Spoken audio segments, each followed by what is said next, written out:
unos momentos tan emotivos como este que va a ver.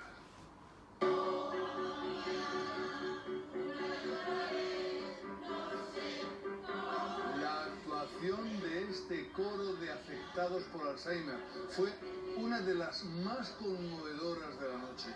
No solo hicieron llorar al jurado y al público, sino que dieron la mayor lección que se puede dar: las ganas de vivir.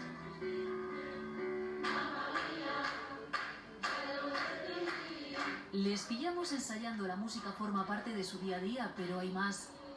De vez en cuando intentamos contarles algún chiste para que se rían. ¿Para que sí? Hoy, como decía Noche Paz, me da pena que no puedan recordar este momento mañana, pero siguen entregados a sus letras. Ellos se sientan útiles, se sientan realizados, se marquen una meta y puedan lograrla. Y lograron ser felices, ellos y sus familias. No podíamos acostarnos porque venga a felicitarnos. Para mí es otro sí. La suya es una lección de valentía, de querer es poder. Que no los dejen sentados en el sofá y que hagan cosas con ellos, porque pueden conocer a otra persona que llevan dentro. Y que se atrevieron a dar la réplica a Edurne.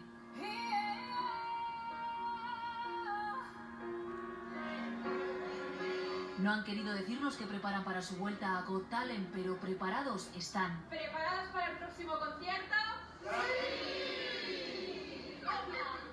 Bueno, pues ahora atento.